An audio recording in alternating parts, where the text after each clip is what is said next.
Well, hello everyone. I'm Temple Hayes, and welcome to the Intentional Spirit. As you know, being listeners of the show, I believe there's a real big difference between goal settings and making lists and dreaming and having those goals instead of being an intentional spirit. Today, we have two amazing intentional spirits, Dr. Michelle Medrano and Linda Frazee, who happens to be related to Michelle. And I'll let them tell you all about that. But the idea is when I wrote the book years ago, When Did You Die? I was talking about situations and circumstances when we allow the energy to leave our body, when we stop giving intention to something. I see it all the time with people who lose a pet, with people that are not happy or unhappy divorced in a marriage. They stop. They stop giving energy to something because they say, I don't want to hurt again. I don't want to feel, I don't want to go through that again. I don't want to relocate again. I'm not going to get a pet because, they're only going to live a few years. And I always feel sadness about that because the gift of life is to keep on giving life to situations and circumstances. And when you've been hurt by love, the idea is to love harder and love more the next go round. So, we are going to talk about that today. And which one of you want to start? Go Go ahead. ahead, Mama. Go ahead, Mama. We let the mother start. That is the great reveal. Linda Frazee is Dr. Michelle Madrano's mother. Yes. Well, there's Welcome to lot. our show and thank you for being here, Linda. Thank you. There's lots of things I could talk about, but I think all of this centers around the fact that I recently fell in love and got married. Now, that by itself wouldn't be unusual, except that I'm almost 80 years old. And I've been married just 2 months now. And my husband is a little younger than I am. He likes to say that he gave me candy, or I gave him candy, but that's not true because he likes to tell jokes. But anyway, I was married to Michelle's father very young at 16, divorced at 30, and then I was divorced for 12 years. And I dated a lot of different people and had some pretty intense relationships. And then I married after 12 years of being divorced and was married 32 years to that man who died now 5 years ago. Mm. So you could look at that and say, boy, I've been in a relationship a lot of my life, but I had 12 years divorced where I finally found my center and kind of got who I was, which was a big thing to work on. Because one of the things that happened for me is when I got married at 16 and then divorced at 30, and I write that in the book that I'm writing about this whole adventure. You then have to come back in grips with the emotional issues that you hadn't ever dealt with when you were a teenager or the first time you were married or whatever. You think, oh, well, I've done that. Even if you've done lots of therapy, you've done spiritual work, there's still these things turning inside. So it took me 12 years to marry the second time, and I found a good man, had a long-term relationship, and took care of him with dementia near the end. Mm. And so I thought after he died, never thought about having another relationship. I decided that I'd been married almost 50 years between two of these marriages, and what else did I need? And I had own home. I had my own business. I had friends. I could travel. Had family, and so I really didn't even consider dating. So that's the first thing I really want to share about this. It wasn't like I was sitting around doing affirmations about finding my next love. Hmm. But two things happened. My neighbor down the street started putting ideas out that she thought I should date. She thought I should do online dating, and I said, no, no, I'm not going to do that. No, I'm just not interested. I don't need to do that. Why would I even want to bother? So that was the first thing, but she wouldn't give up. So she just kept dropping things, hints. Second thing is, I went to a high school reunion and met an old friend that his wife had just died not too long before. And he came to visit me with his new girlfriend. and he's just the same age I am. And I saw the affection that this couple had, which I hadn't even thought of.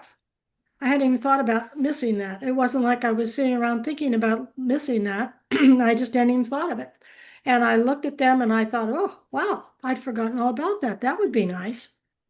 So between my friend trying to encourage me to date and my seeing this old friend with his new love, I decided, well, maybe I should try it. And there was one other factor because I'm a therapist in private practice. I tell all my clients, if they're single, to go on and do online dating. So I realized Oh, if there we I wouldn't do it, I was being a hypocrite. So I called a friend who had met her husband on this one site for older people, of course. And she came over because I'm not very technical, and together we put together a site. I joined this thing called Our Time.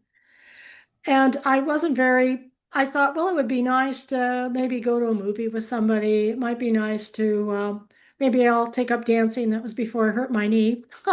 So I thought maybe I'll take up dancing again. Or, it would be fun just to go out to dinner with somebody. So that was my expectation. But the profile I wrote was very specific. And so that was a major difference.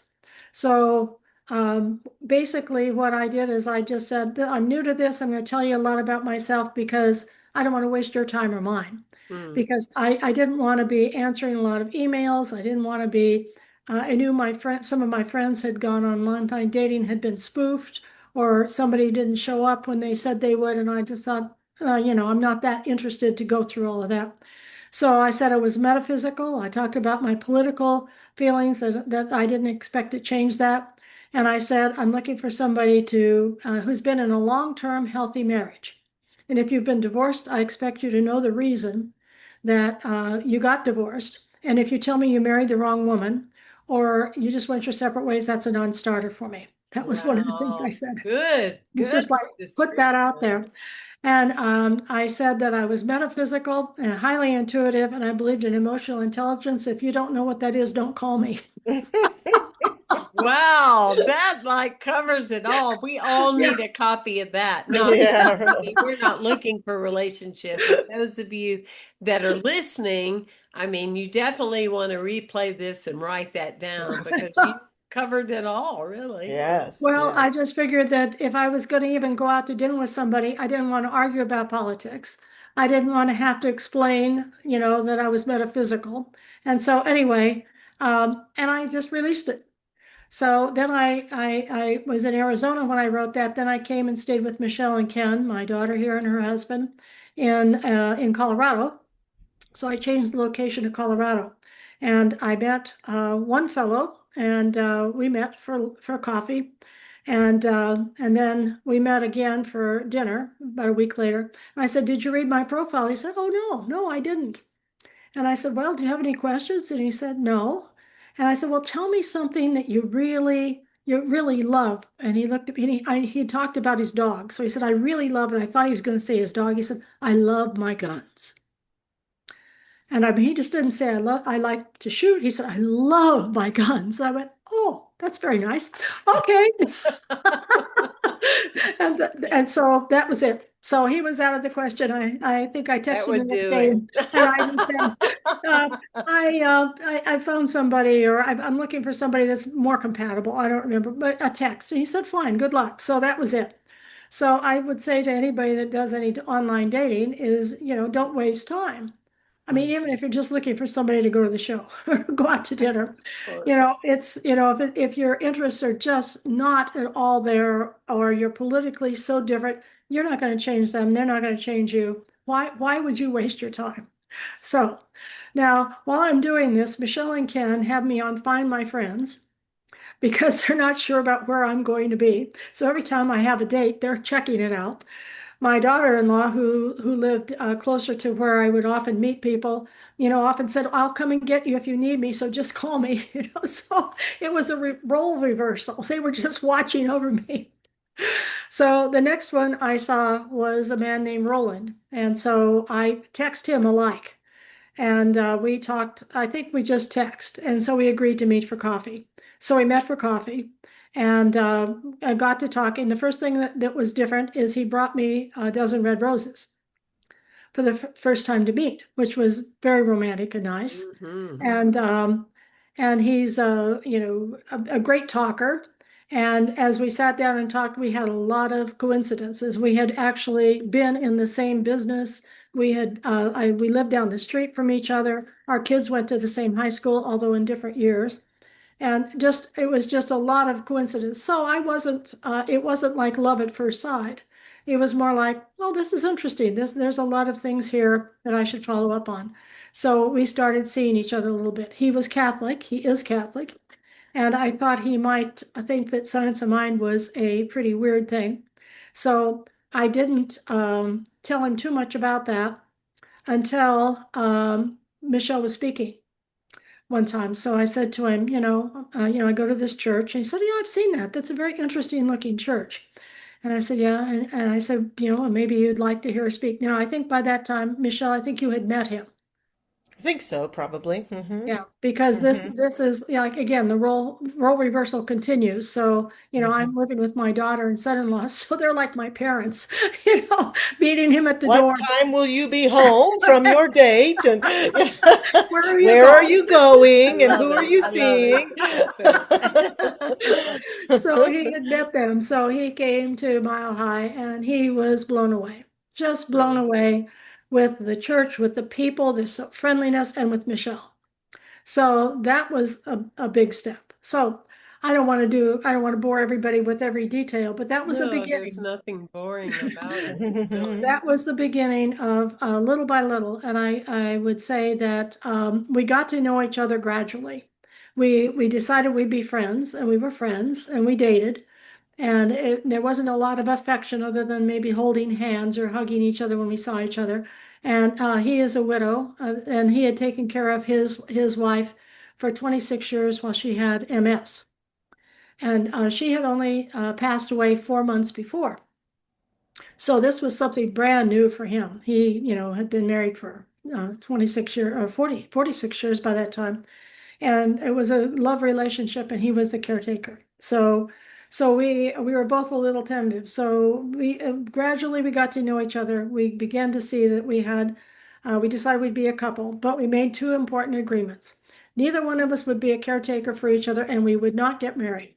So, so We see how well that worked out, yeah, that's right. Yeah, But right. Yeah. Yes, I yes, do yes. know about the wedding because Michelle told me You have all heard about about that, it.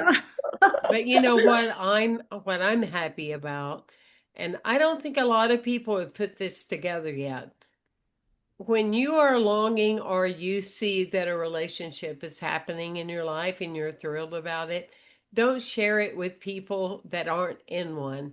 Mhm. Mm-hmm. Yeah. Because you get all the reasons why that wouldn't be good and why you wouldn't want to be in one. So, as you're sharing, I'm so happy that you're around Michelle and Ken because they have manifested the most beautiful relationship. And Michelle, so here you are, and you discovered love, and so from the very beginning, it's obvious, though you tease and everything, you were real supportive of your mom. I know you were. Mm-hmm. I was, and I really think the way that you introduced this podcast there at the beginning, Temple, is so important because I do hear a lot of people talking about, oh, Mom and Roland, it's so sweet, their story's so sweet. Oh, but that's not for me. Yeah. I don't think that I could ever find what they found. And I find it fascinating. My favorite line from the book Illusions is argue for your limitations, and sure You will enough, they're not know. yours, right? Yeah. And so it's fascinating to me with this love relationship later on in life that is just so beautiful and blossoming. And I was so happy and continue to be happy to support it. It has become a point of recognizing where we want to limit ourselves and where we think things aren't possible and where we think, well, that's something that they have but could never happen to me. And believe me, I respect anyone who says, I just don't think I want to have a relationship. That is an absolutely valid choice and it's a valid way to live life. So I'm not saying everyone has to be partnered. What I'm pointing to is I think what you were pointing to earlier, Temple, is that feeling and that desire to want something, but saying, "Oh, I could never. It's just not Yeah. And possible." I don't want to be hurt again. But Yes, when because Right. what they're mhm, not seeing, and I know that you and your mom did the Enneagram, and I'm sure a lot of this comes up, but yes. when people say, oh, I said goodbye to my one pet and I just couldn't take it, and they have 70 more years to live, and I will Hmm. never have another one. I'll never go through that hurt again. Because to me, in my mind, in my objectivity, they cannot see the layer underneath that of how they're hurting themselves. You're Mhm. missing Hmm. out on a whole lot of love, Right. avoiding the facts of life. Love Hmm. does hurt, but love gives so much joy and so much renewal. And Hmm. like Linda said, of course the person she picked at 16, she's going to pick a different person going into 80, of course. Right. And Hmm. it's another opening. It's the medicine that our soul, is calling in. And I just think it's absolutely fabulous. And of course, I'm one of those people that I love relationship, like Hmm. Michelle and Ken, like you and Roland. Linda, I'm in a really good one. It stretches me. I grow. I learn. It's not a yes relationship. It's a why not, maybe possible, both and I'm very proud of that, and I'm sure you are too, Linda. That we're in a place that we let me just tell you who I know myself to be, so we don't spend a lot of time pretending to be this. What do they call that? The buzzword now is improvisation management, or Mhm. something like that. Right. So we don't do Hmm. that. It's just like I'm willing to change, but this is for the most part what you get. I was really, really excited about this story, and have been kind of tracking you, Linda, along and with Roland as well, because a few years ago in my ministry, very dear friends of mine, Don and Peggy, they had met when they were 15 and 13, I believe. Wow. Because he said, they would get in trouble with that today, but they were in love, and they then got married. They were very metaphysical, lived in New York, owned Yorkies. They had the full package. She was a designer of clothing and traveled the world and blah, blah. He was a minister and also a speaker. And she died suddenly, and I want to say that she never told her age. I think they made a big deal announcing it publicly at her memorial, because she never would tell her age. And I believe Mm. she was 86. But anyway, Dawn was 90, and so we stayed real close to him. We were more than they were, more than congregants. We were really, really dear friends.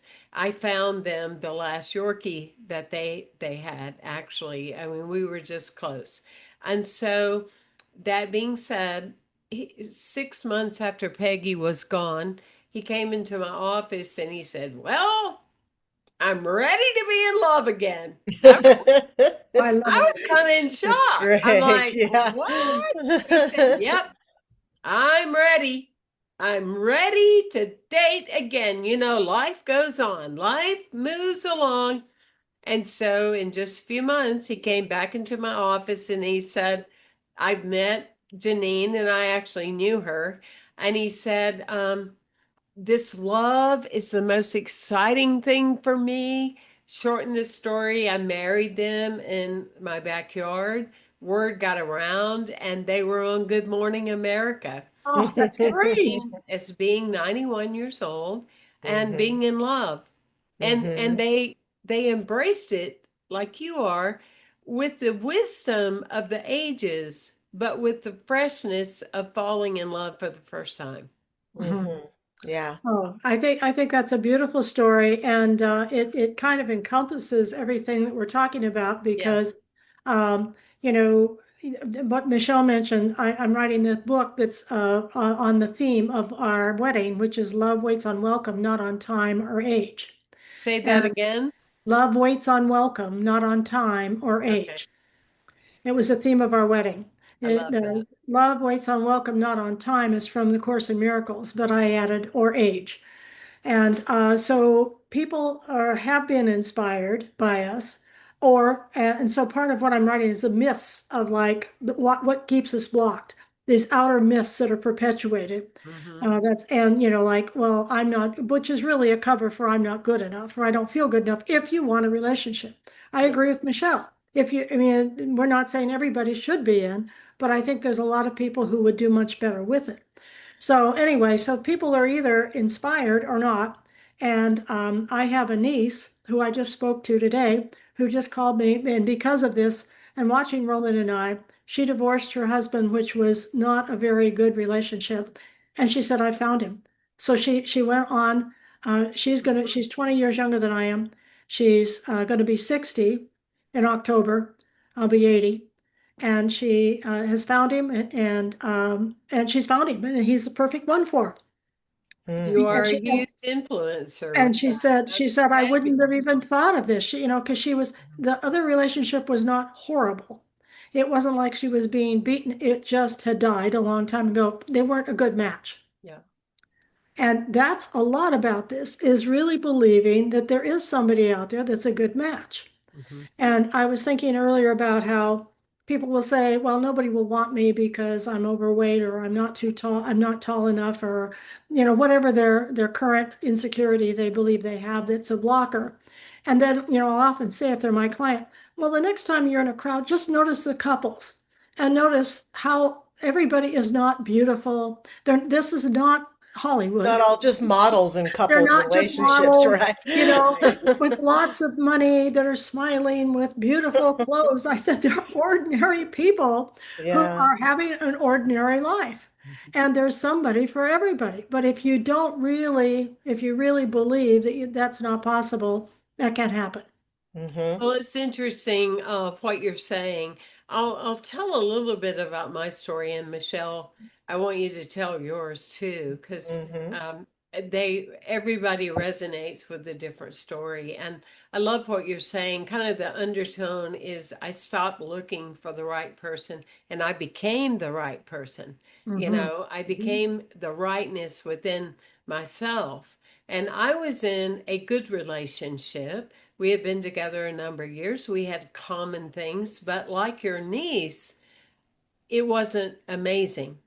Hmm. And by that time, I had a radio show called From Good to Amazing. We didn't call it podcast back then, Hmm. but From Good to Amazing. And like you're talking about, setting an example and being in congruency with what you teach, I thought, I have a good relationship.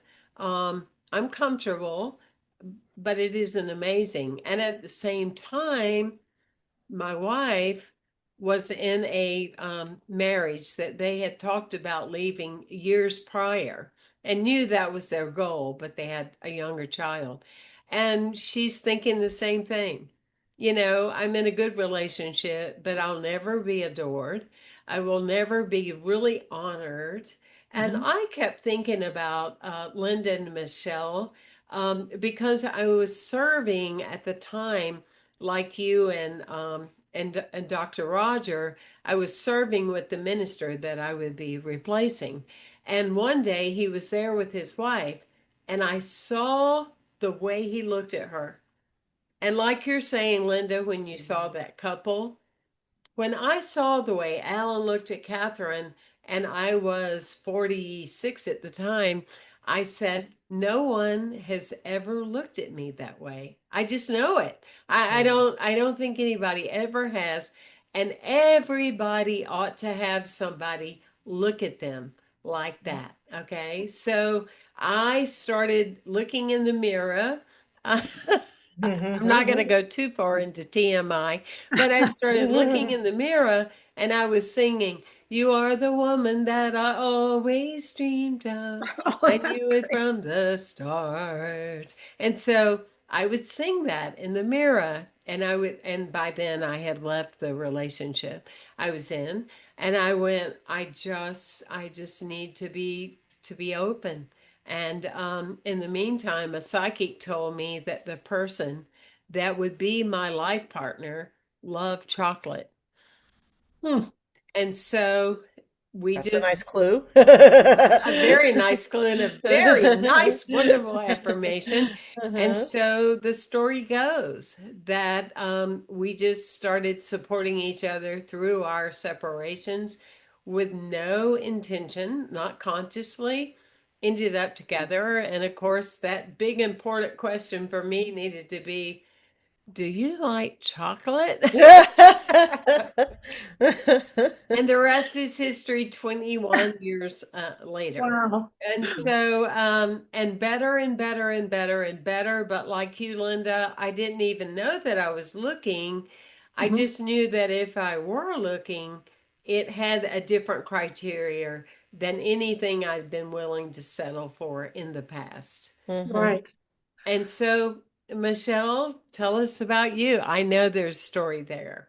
Well, it's somewhat similar to your story, Temple, because Ken and I met and dated when we were teenagers. We worked at a Target together, and we dated one another. And then he decided to go into the army, but he didn't tell me or any of his friends really, or anyone, and he just sort of disappeared on me. And I did connect up with him when he was on leave once. He came back to Denver, and we somehow found each other, and it was really sweet. And I figured out where he was, but then he went off back into the army, and when he got out, he came back to Denver to look for me, and he couldn't find me. Says he looked everywhere and he couldn't find me and he couldn't find me. Even though now looking back, we realize he could have found me if he just had done one thing, but he didn't do it. And we both sort of believed that we just weren't ready for each other at that time. And so we both went off, and he married a wonderful woman and I married a wonderful man. And like you, it was I love my ex-husband, and he's still in my life, and we had a very powerful, I would say, foundational friendship, and yet a part of me knew that there could be more. And so as we started to kind of grow apart, I began to ask if we could do some counseling and to try to work on our relationship. And I was at a moment of frustration once when Ken and we had just reconnected briefly on Facebook, and he emailed me one day and said, "How are you doing?" And I just told him everything. Said, "I'm so frustrated. I don't know what's going to happen in my marriage." And he just answered, "Me too." And so, like you, we supported each other and email. We weren't living in the same state. We weren't anywhere near each other, but we emailed each other and said, "How are you doing? And what's going on? And how are things going?" And just kind of lifted each other up quite profoundly emotionally. And then there came a moment where we were both free, and I ended up coming to the town where he was, and he said to me, "If you're free to date, I think I want to take you on a date." And I went, "That's a great idea." So we went on a date, and it was very sweet and romantic. And I remember this pervasive feeling the whole time we were on that date going, I remember how much I liked this man and how good I felt in his presence. And that was it after that. And we lived in different states for a very long time, and would just go back and forth and visit each other until we could be in the same state together, which life sort of provided. But it's definitely a different, deepening experience being in this relationship for me, for sure. It just feels like there's something about it that is. I, I said to him, "I now understand why people are afraid to fall in love, because I am so in love with this man, even still after these many years, that I know now to lose him would be devastating," right? Yeah. And it's not that it wouldn't have been devastating to lose my previous husband or even other people that I dated over the years, but there's a depth in this that is vulnerable and is risky, but so worth it. So So worth utterly it. worth So worth it. it. Yes. So I love your story too. And And Linda, Michelle and Ken and BB and I, when we get together, we're like fireworks Yeah. on an off season because I'm a Leo and BB is a Sag, and of course your daughter is a Sag, and Ken's a Leo. So it is a wildfire, that is going on. Well, one of the things in our relationship, is is it was like gaga, because it was Hmm. amazing. And Hmm. I hadn't lived in amazing. And well, somebody metaphysical might say, well, maybe you were an amazing. Well, for whatever reason, it just wasn't what was so. Hmm. And so the kindred spirits and the who we were and those old souls, it's like, oh yeah, I love everything. I love everything. I love everything. I love everything. And then, after 5 or 10 years, it's like, well, do you think you could change that a little bit? How about that? Well, now that we know this is going to be forever, because you change, Yeah. maybe look at Yeah. that, maybe look at this. But then the richness comes of, oh my gosh, we are stunningly so much alike. Who Hmm. knew? I love the chapters. Mhm. Hmm. I love the chapters. Hmm. Yeah, Yeah. and even with all that love, love, love, and that the magic and the wonderful feelings, there's always work to do. There's Oh, work to do. absolutely. Right? There's Yeah. always work to do because that's the primary thing of these beautiful relationships. There are these invitations to deepen through the work and through the vulnerability and the intimacy and the living day in and day out with that person and so one has to be willing to do that work to but I say to my husband all the time, isn't it amazing that we can do this work together because every time we get a chance to do that, we get closer. Right. Yes. There's a depth that happens and just when I think we've plumbed the depths of the depths, there's more depth to happen. So, Yes. mhm. Yes. And what I love about, and that's so valuable what you're saying, and it is a great opportunity because, we all know that when we're identifying our love, we're talking about ourselves. Yes, yes. So, it's our window that needs to be cleaned as we're Yes, looking yes. outdoors, Mhm. and usually no one else's. However, Mhm. Linda, when you were talking, what I love, love, love, love, and I knew you would be this way, is you did say, okay, so, and I'm 80, and what comes up to me is, and that's relevant. How and what, because you're not saying, oh, and I don't know, and how many years, and Hmm. because no one knows. Right. No, The Right. 20-year-olds, the 30-year-olds, the 40-year-olds, no one knows no. their time. Mm-mm. Mhm. But what they do know or could know is their heart. Right. And I love that that's the space that you are coming from is your heart. And so how long has it been? A couple of months you've been married?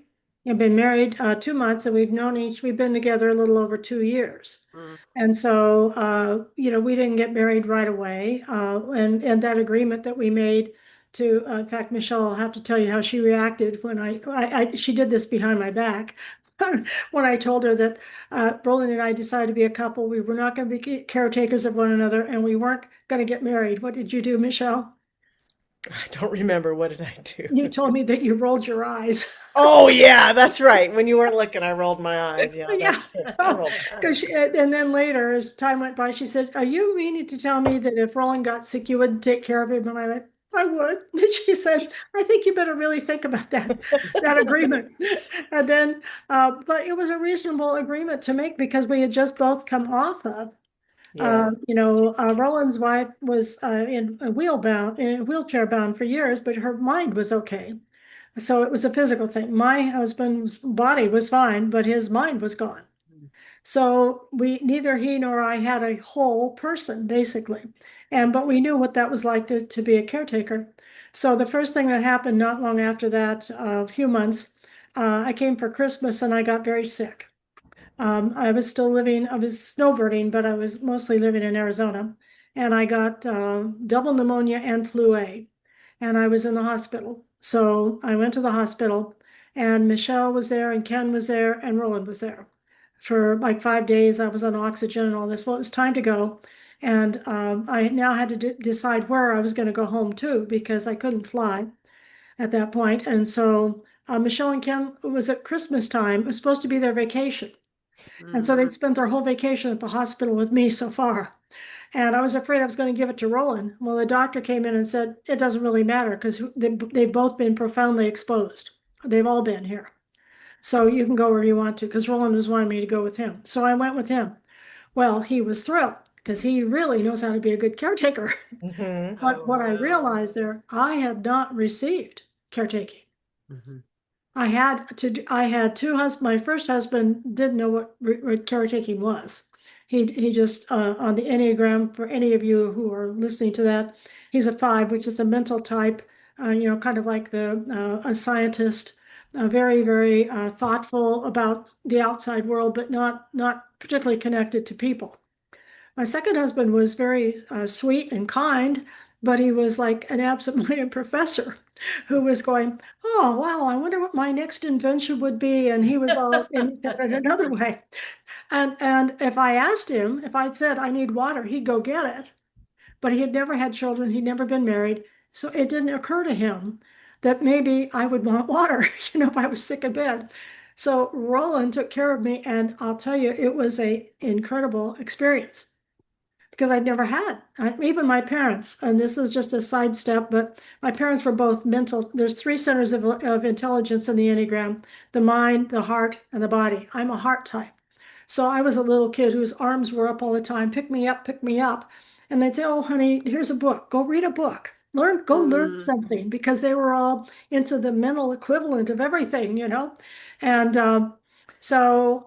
I didn't all my life. I was the caretaker. I was a good caretaker, but I didn't receive. Wow. I had a psychic tell me about that same time, not exactly when I was sick, but they said, it's like a part of your heart has been closed up until now. And I think that was true. Wow. And so, I mean, I didn't know that. I would have said, "Oh, yeah, my heart's wide open," but it really wasn't. So that being taken care of was just major. And then after that, so I came back, and then there were a couple of occasions where Roland had to go to the hospital and have some procedures, relatively minor, and I went with him. So I took care of him. And Yeah. so we looked at this and went, I don't know that this is going to fit anymore. This not taking care of each other, Not taking No, care of each no. other. And of course, then the other thing is we had to decide. We had talked about everything. This is another thing that was wonderful. There was no subject off the table with us. Mhm. And so we both had physical problems. We don't know how long we've got on this planet Earth, but why should we not be together? Of I course. mean, but Of fear course. could take over and say, "Oh, no, no, well, what if he does this? What if he gets dementia?" And I thought, well, I know how to take care of somebody with dementia. He's looking at me and going, "Oh, I've got a bad knee. What if I can't walk?" Well, he knows how to take care of that. So why would we deprive ourselves? Yeah. So that was a big turning point. And How then would how would you say that now, knowing what you know, knowing what you didn't know, and experiencing someone that's totally present, that is coming to you when you open up your arms, and rather than handing you a book, they are Mhm. embracing you and inviting you into that love circle. Has that influenced your self-esteem or influenced your work in any way? Have you noticed any changes within you? Well, I think it opened my heart wider than I ever thought it would. And Uh-huh. very much like what you said about your relationship, and then getting married, it opened it up even more. Mm-hmm. And Roland has 4 kids, one of which of them is not talking to us because we chose to get married. Sure, that happens a And, lot. yeah, And and Michelle and I see that a lot in ministry. yeah, Yeah. and three others are supportive, but one of them is like, "No, no, no, you don't have to get married in this day and age. Why are you doing that?" And so our getting married, so we imagine, we don't really know because she hasn't really talked to us Mm-hmm. about it, but that it was like that I was like a gold digger. Oh, I sure. was going to take something away from her, but that was how it was presented Mhm. anyway. Hmm. So, but it's not about that at all. So what has changed is, and for both of us, this is another factor. If you've been in a good relationship, and both of you have, even though it might not have been the extraordinary one, you were in a good relationship before you're in the one you are right now. It's like that's a mental equivalent to allow you to be in a better one. Mm-hmm. Hmm. Sure. And so that's why I had said in there that in my profile, I want to be with somebody who's been in a good relationship Yeah, Mm-hmm. that's because you know what beautiful. that's like.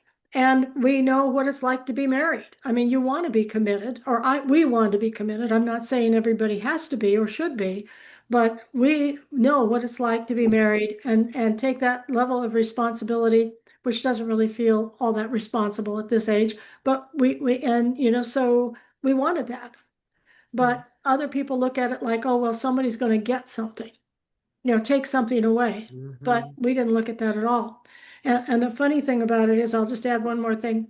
My mother and father were married for about 55 years, and they died within 6 months of each other. But my brother and I always said, oh gosh, we hope mom goes first because our dad is such a curmudgeon. He would not have been easy to take care of. And so I've tried to put myself in the daughter that Roland has that's not happy about our marriage. I thought, oh my gosh, my dad would have gone out. He would have been married to somebody 2 months later. And I would have been going, good. Do you want me to bring some groceries over? Can I bring flowers? What can I do to help? So, I can't even imagine it I mean, I can imagine it from their perspective because I understand. And it was also the grief of their mother. That's another Sure. thing that Sure. people should take into consideration. His wife had only been gone for 4 months, but he'd gone to grief counseling, and his grief counselor said, "You're a social person. You need to go out and be social." And she was the one who got him to go online dating, and he said, "No, no, no, I don't want to do that." But because she said, and she actually had he and his wife had seen this woman before, and so when he was so resistant, she finally got the file out one day, and she said, "Look. This is what she said to me in a private session. If I die, I please encourage him to go forward." Yeah, of But, course. but, Of course. the daughter, I think well, all the kids at first just thought it was just too much too soon. Hmm. Mm-hmm. Well, again, that's one of those societal beliefs, right? Yes. And same thing, happened with us. And in my experience and Michelle's experience, and I know you doing a lot of workshops and 44 years, I believe, is what Mhm. you had said. Yes. You know, we've seen a good bit. What I think is interesting is, I mean, like in growing up, I'm still growing up, but when I was growing up at home and I had parents and that kind of scene, all of us, we dated who we wanted to date. And we would never think of letting our parents have any input whatsoever. We weren't interested in what they had to say. We'd get close. I'd get close to my brother's girlfriends, and then they'd decide out of the blue they were broken up. And it was like, oh, you're not supposed to ever, talk to them anymore. It was like, we all are saying goodbye. But it's very interesting because it was only as a minister that I got to see how grown up, supposedly grown up children of grown people want to decide who their parents get to be with. It was Right. just very shocking for me to witness that and see that because I'm like, they didn't get to decide who you were with. And how Right. did this get reversed? And they're more aged than you are and Mm-hmm. Right. full of a lot more wisdom. I don't understand that. I told Michelle I always enjoyed shocking at the wedding. Of course, I would tell the couple whether they were getting a holy union or a legal or marriage, and I'm talking, male, female, gay couple, whatever, but different blend. But I would bring the grown kids up that would be 50 years old. Mm-hmm. And I would ask them to make a vow. And I Hmm. would use Hillary Clinton's idea of it takes a village to raise a child. And I Hmm. would say it takes a village to support a marriage. And will you Yeah. support this marriage? I mean, to me, it's an act of love for your parent to support them. But, well, you know how I feel. I'm not holding back. Well, we actually did that at the wedding. Michelle helped conduct that where we had his one of his daughters and Ken on that side come up and we did a thing with flowers, put them No, in that's the bowl great. to unify the family. So, but the one daughter wasn't there. We hope that she'll come around in time, but what can we do? You know? You keep loving and Just keep keep Yeah, living. loving. Hmm. yeah, yeah. Keep loving, keep living, and light a candle for and keep it burning Right, all the time and give Hmm. it to the divine, right? Yep. right. Give Yep. it to the divine and you're right there where a preacher lives, your daughter. So I'm sure she has a lot of wisdom to impart and we can't change people's minds, especially when they're made up and it's her loss. Hmm. Hmm. It Right. is. Yeah. Hmm. Hmm. So tell us a little bit about, because we have listeners from everywhere, and tell us about your work. I know the two of you do workshops together on the Enneagram, and I've Hmm. had the work done. I need to do it again, but give us some thoughts about that. And you've been doing it a long time.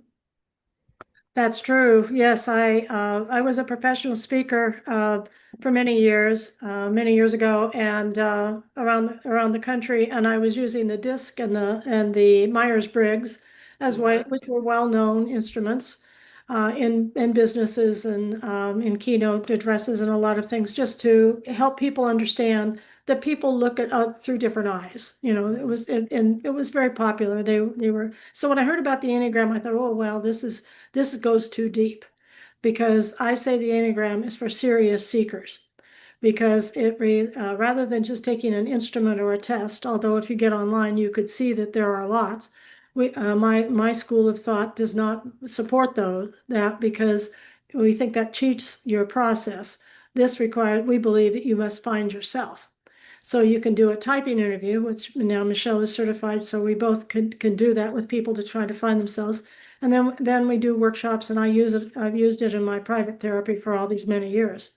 So, and what it does is it really gets to the motivation of why you do what you do rather than what do you do. So it's like, why? What's at the bottom of that? Mm, And the reason we don't like to have people take tests is because people think they know themselves, but they don't. And anytime you take a test, you're going to get into like, well, what's the right answer and what is it I'm supposed to say and what's the sure. best? And so rather than what's really true. So it can take a while to find yourself. Michelle and I are kind of poster children for our types. So that helps us when we're teaching. But a lot of people it takes a long time for them to find themselves, and that's okay. We Mhm. encourage that because you want to try it on. So it's kind of taking layers off of what's really at the bottom of all this. Wow. So it's fascinating work, and what we believe is that your personality strangles your essence and your spiritual essence, because ultimately the Enneagram is a spiritual tool, but you have to get through your personality to get to it. Hmm. And so that's our work. Our work is to get through the personality, help people find themselves, look at the strengths of each one, which there is strengths, and also look at the challenges that are in the way that are strangling the essence. Wow. Yeah, and it's really helpful too, in relationships to know your type and what's motivating you, as well as to know your partner's types or even your friends or family members or people you work with, because in my experience, understanding a lot of that takes away that whole propensity that gets in the way of relationships of wanting to take things personally. If I know that you are a certain type and you're motivated by perfection, then I'm not going to take it so personally when I see you having a moment where that blind spot of your perfectionism comes out. I can kind of, with compassion, go, "Oh, okay, I know what they're doing right now. I Hmm. get it." And it doesn't mean we can't talk about it or fix it or adjust or whatever, but at least I I don't have in the way, oh, well, they're doing that to me kind of energy when I can, it's like you said earlier, I can see myself so clearly in this relationship, and then I can be with you from that place of clarity, and I can see you more clearly too, and what's motivating you. So I really think it is very helpful in all relationships to have this basic understanding of oneself. So. Oh yeah, and in work relationships. Yes, Oh, You yeah. know, absolutely. to go into different corporations and companies, whether for profit or nonprofit, I'm sure you've witnessed a lot of healthy organizations become Hmm. healthier Yes, because they definitely. have that and they understand the unspoken. A lot of people, you know, just like being a public speaker, a lot of people put so much emphasis in the right words as a speaker. But what people notice the most is the body language, you know, Mhm. and the unspoken language and the expression, you know, of a person. Does it match what they're saying? Hmm. And it's true with that kind of connection as well. Is that we put a lot of words in meetings and gatherings with people, but what is really usually driving us is the unspoken language. Right. Like you Absolutely. said, it's the who you are underneath that it comes out in odd ways or not so happy ways because Hmm. there's a misunderstanding about what matters to the person. And Hmm. I love the saying, and I've been saying it for a number of years, when I love you, it requires me to love all that matters to you. Yes. Right. It's not dot dot dot if it matters to me. Hmm. Hmm. It's if it matters to you and I love you, then therefore it matters to me. All capital letters, yes. Right. Hmm. And Hmm. um and that's the whole thing. Well, what an honor and privilege. I have been so looking forward to our time together. I know this will touch a lot of people. All of us on the collective, we did a prayer together before we Hmm. started with Dr. Michelle because love, it's like that saying, we said it forever ago, you know, love isn't put in your heart to stay. Right. Love isn't really love until you give it away, and Mhm. you give it away to animals, you give it away to Mother Earth, you give it away to your person, the people to embrace you, and don't ever harm yourself Hmm. by not loving. Yeah, Right. We that's a. aren't designed that way. It Hmm. goes against our sacred grain. And Beautiful, our beautiful. knowing for all of you is that you will continue to have great relationships in your life with the animal kingdom, with the Mother Earth kingdom, and with each other in our own humanity. Um, how does one find the two of you? Obviously, the description will be posted as well as your bio on our, you know, information on mindbodyspirit.fm or templehays.com. But what's the easiest way to find you?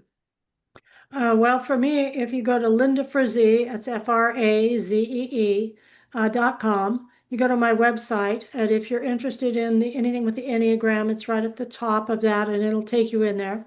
Michelle and I have an online community that we have 2 meetings a month, Okay. of just an hour each, and it's largely centered around the Enneagram about learning that. And it's very inexpensive and it tells you all about it. So, and we're having an Enneagram workshop up at in Mile High. Michelle, why don't you tell them about that? Yeah, You, I don't know. The workshop may be done before this podcast airs, but we are doing a workshop on July 10th and 11th. But I'm sure there'll be more, and I can be found at my Enneagram website is ninepathstothesoul.com, the number nine, and then I can be found at milehighchurch.org, and high spelled high, H-I. And the information about the workshop is at Mile High Church, and would love to have anybody join us in any of that feels called. And it's nine, the number nine, Yes, paths to the to the soul. soul. Mm-hmm. I love that. And it's Linda Frazee. I have not nailed that name correctly yet. It That's could be I'm doing way too much Southern here and not around all this Creole energy, but it's Linda Frazee, and Mhm. it's LindaFrazee.com. Is that right. correct? Right. Right. Yes. And trust me, your life will be so much richer. I know mine has been Mhm. in knowing the love of this family. What a blessing. Thank Thank you, the two Thank of you you. Temple. for being on the show. Thank Our you pleasure. for being difference makers and intentional spirits and being willing to share your heart. What a blessing. Well, thank you. Thank you Thank for you. having us, Temple. My pleasure.